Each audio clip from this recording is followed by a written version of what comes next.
So, you have finally obtained an offer letter for a PhD position in your dream university, but so has 1,000 other students. Here are 5 ways that you can stand out in the crowd and become the so called perfect PhD student. Now, depending on the field or subject area of your research, you might be required to learn a bunch of skills.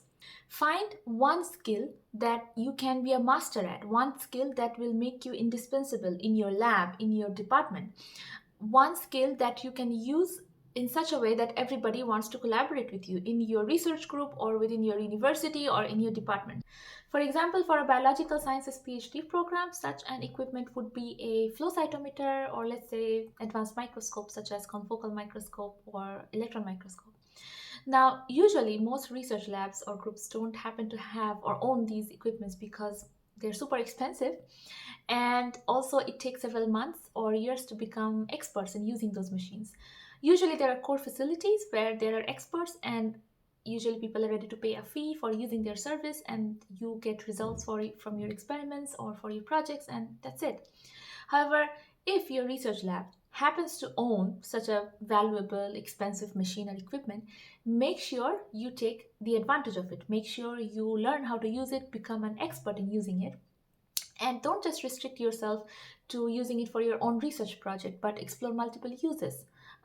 Play with it, and basically try to figure out what questions and problems you might occur when using such a machine, and try to solve them. What you will do in that process is invite people in your own lab or people in your department or maybe in your university to collaborate with you. They will come up with their problems, their questions, their projects, and have you to generate results for them. And there are two advantages or two benefits that you will get out of it. Is a, you will become an expert in a particular skill, a very valuable, important skill that you can use in your job application post PhD as a postdoc or an industry, whatever you want to do. And B, you will get to be in other people's publication for basically free. So try to master one skill that you can just become an expert in it during your PhD if possible.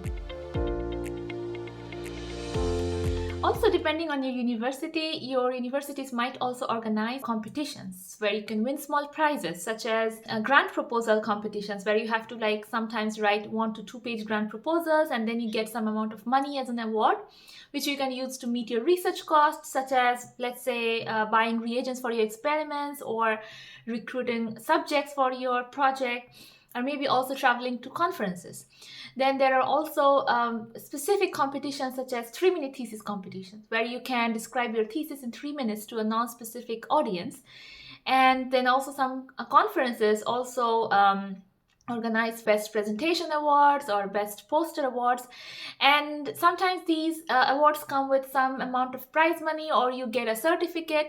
But what is important is that not the award, the economic value of the award that you get. The money that you get might be small, or you might not even get any money, could be just a certificate. But these awards serve as a stamp on your CV and sets you apart manyfold from other PhD students. You become special. This is particularly important if you are doing a PhD in a STEM related field. Now, most of you who are doing a PhD in a STEM related field might be required to do some statistical analysis for your research. If you want to stand out in the crowd, make sure that you learn a programming language such as R or Python or MATLAB. Now, you might be thinking that you don't need any kind of complicated statistical analysis in your research, and for you, probably user-friendly software such as SPSS or JUMP or even Microsoft Excel is enough. But the chances of getting a good postdoc or a job after your PhD will be much better if you know how to code. Usually, learning a coding language has a steep learning curve, and it takes several months or even years to become an expert in coding. This is a great example that you can step out of your comfort zone to learn something important. And once you learn how to code, it will be a great asset to you. And also, usually, you can find courses in your university that you can attend for free to learn how to code in most kinds of softwares or most popular softwares such as R, Python, or MATLAB. And also, there is tons of content online from where you can learn how to code. So, if you want to stand out in the crowd, force yourself to learn a new coding language and do all of your statistical analysis in the new coding language that you learn. Two most non-negotiable skills that you will need for the rest of your life after your PhD are writing and speaking. And by writing, I'm not just referring to writing scientific publications. If you want to stay in academia, be a postdoc or a professor, you need to continue writing scientific publications, grant proposals, etc. If you want to go to industry, you still need to write project reports, prepare presentations for clients, for customers, and so on. Being a PhD student is the only opportunity where you get to learn how to write excellent grant proposals, excellent publications, and make excellent presentations where you can present your research to both scientific and non-scientific audiences. So, do not pass up any opportunity to present your research in lab meetings, in conferences, with no matter how little data you have. Practice your presentations with friends, family members, or just practically anyone who can give you any constructive feedback about your presentation skills.